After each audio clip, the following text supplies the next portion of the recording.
ഇരിക്കപ്പുറതി ഉണ്ടാവില്ല. അതെ, കയ്യിൽ തീർച്ചയായും. ഇത്രയും റിവാർഡ് പോയിന്റ്സ് ഇരിക്കുകയാണ്, എനിക്ക് ഇന്ന ഡേറ്റിനുള്ളിൽ അവിടെ ചെല്ലണം, എനിക്ക് വാങ്ങിക്കണം.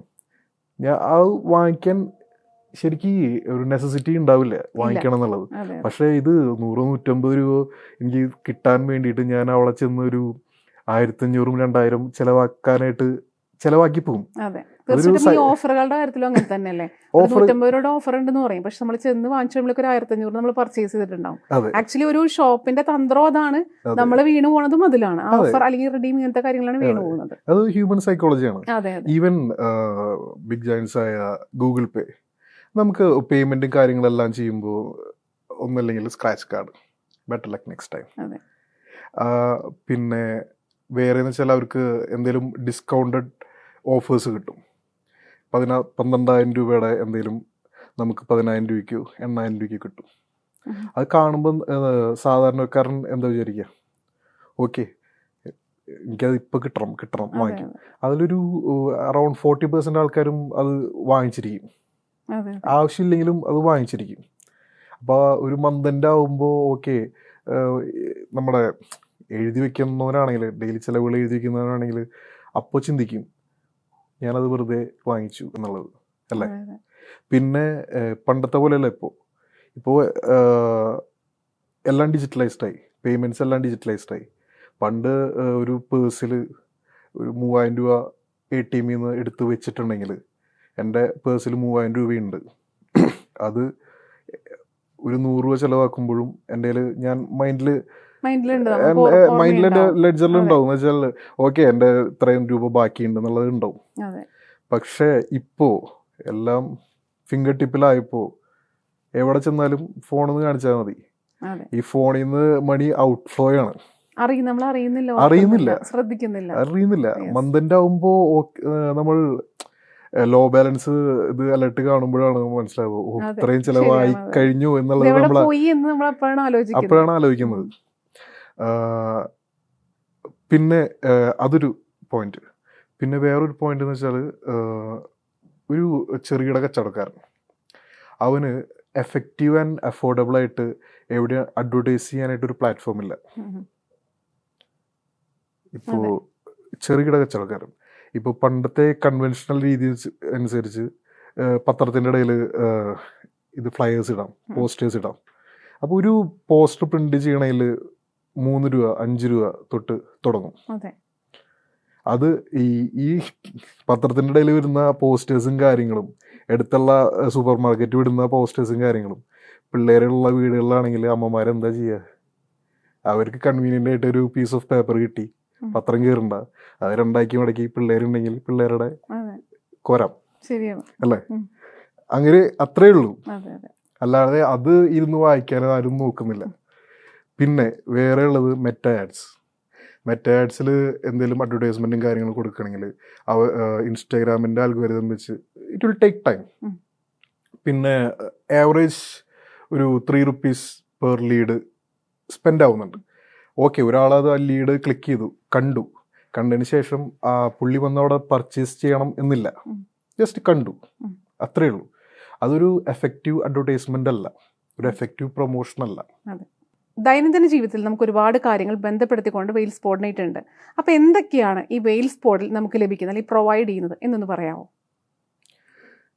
നമ്മുടെ ചുറ്റുപാടുമുള്ള കടകൾ, അവർ സപ്പോസ് ചെറിയൊരു ഗ്രോസറി ഷോപ്പ്, അവിടെ പെറിഷബിളായിട്ടും പിന്നെ ഷെൽഫിൽ ഒരുപാട് ടൈമായിട്ട് ഇരിക്കുന്ന സാധനങ്ങളും കാര്യങ്ങളൊക്കെ ഉണ്ടാവും.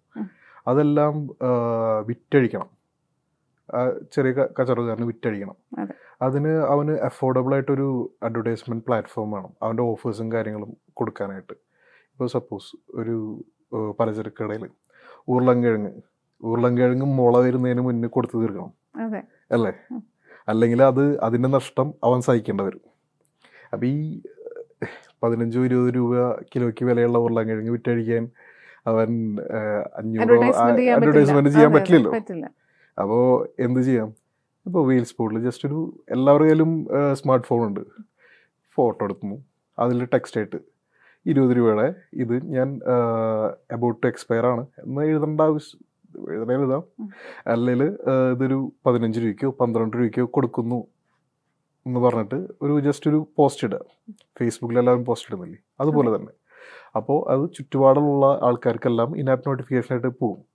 അപ്പോൾ ഓക്കെ, ഒരു വീട്ടമ്മ അത് കാണാം, ഞാനിപ്പോൾ ടൗണിൽ പോയിട്ട് വാങ്ങിക്കുന്നേക്കാളും ഭേദമാണ് തൊട്ടടുത്ത ചേട്ടൻ്റെ കടയിൽ നിന്ന് ഇങ്ങനത്തെ ഇത് കിട്ടുന്നുണ്ട്, ഇങ്ങനെ ഓഫേഴ്സും കാര്യങ്ങളുണ്ട്, അത് അവിടെ പോയി വാങ്ങിക്കുകയാണെങ്കിൽ ഈ കടക്കാരൻ്റെ ലോസ് അവന് മിറ്റിഗേറ്റ് ചെയ്യാം. From consumer point of view നമുക്കൊരു നല്ലൊരു ഡീലായി. വേറെ രണ്ട് ചോദിക്കാം, അതായത് ഇപ്പം നമ്മൾ അടുത്തുള്ള ഷോപ്പുകളുടെ ഓഫേഴ്സാണ് നമുക്ക് വെയിൽസ് പോർട്ടലിലൂടെ കിട്ടുക എന്ന് പറഞ്ഞു.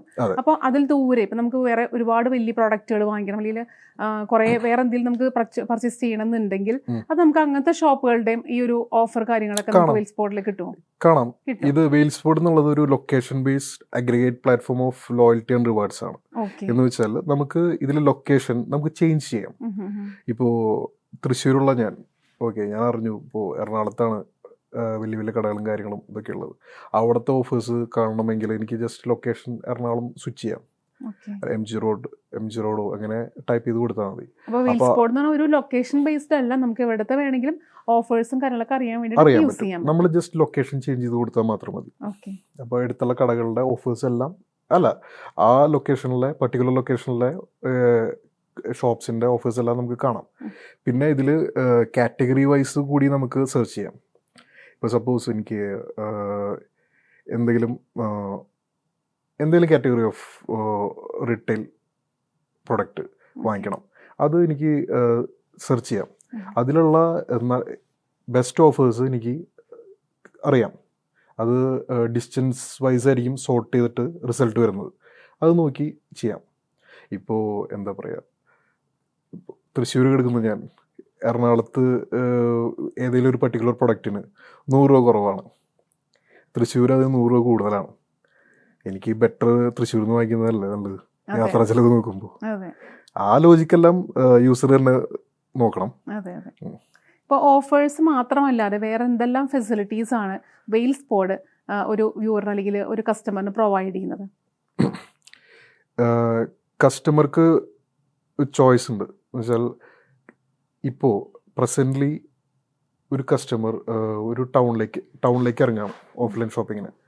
അപ്പോൾ സപ്പോസ് ആൾക്കൊരു ഇലക്ട്രോണിക്സ് വാങ്ങിക്കണം. ഒരു ടൗണിൽ ഇലക്ട്രോണിക്സ് ഷോപ്പിൻ്റെ ഒരു മോർ ദാൻ 10 ചോയ്സസ് ഉണ്ടാവും. ഈ ചോയ്സിൽ നിന്ന് ആൾ ഏത് ഷോപ്പിലേക്ക് പോകണം എന്നുള്ളത് കസ്റ്റമറുടെ ഡിസ്ക്രിപ്ഷനാണ് അല്ലേ. അവിടെ അതിലാണ് നമ്മൾ ഓപ്പർച്യൂണിറ്റി കണ്ടെത്തുന്നത്. കസ്റ്റമറുടെ ചോയ്സിന് റിവാർഡ് കൊടുക്കുകയാണ്. ഇപ്പോൾ വെയിൽസ് പോഡ് ആപ്ലിക്കേഷനിൽ കാണുവാണ് ഏതെങ്കിലും ഒരു ഇലക്ട്രോണിക് ഷോപ്പ്, അവൻ ഇങ്ങനെ റിവാർഡ് പോയിന്റ് കൊടുക്കുകയാണ്. അതായത് നിങ്ങൾ പർച്ചേസ് ചെയ്യുന്ന ബില്ലിൻ്റെ ഇത്ര പെർസെൻറ്റേജ്, ഒരു 5% റിവാർഡ് പോയിന്റ്സ് ആയിട്ട് കൊടുക്കുകയാണ് എന്ന് കാണുവാണ്. അപ്പോൾ ഓക്കെ, ഒരു മൊബൈൽ വാങ്ങിക്കാനോ പിന്നെ വേറെ എന്തെങ്കിലും കാര്യങ്ങൾ വാങ്ങിക്കാനോ പർച്ചേസ് ചെയ്തതിന് ശേഷം അവനിപ്പോൾ ഒരു 5% റിവാർഡ് പോയിന്റ്സ് ആയിട്ട് കിട്ടി. ഈ റിവാർഡ് പോയിന്റ്സ് അവൻ്റെ കയ്യിലുണ്ട്. അപ്പോൾ ഈ റിവാർഡ് പോയിന്റ്സ് കൊണ്ട് അവനാ ഒരു മാസത്തെ കറണ്ട് ബില്ല് അടയ്ക്കാൻ പറ്റി. പോട്ടെ, അവൻ്റെ ബൈക്കിൻ്റെ ഒരു മാസത്തെ EMI അതിൽ നിന്ന് അടയ്ക്കാൻ പറ്റി.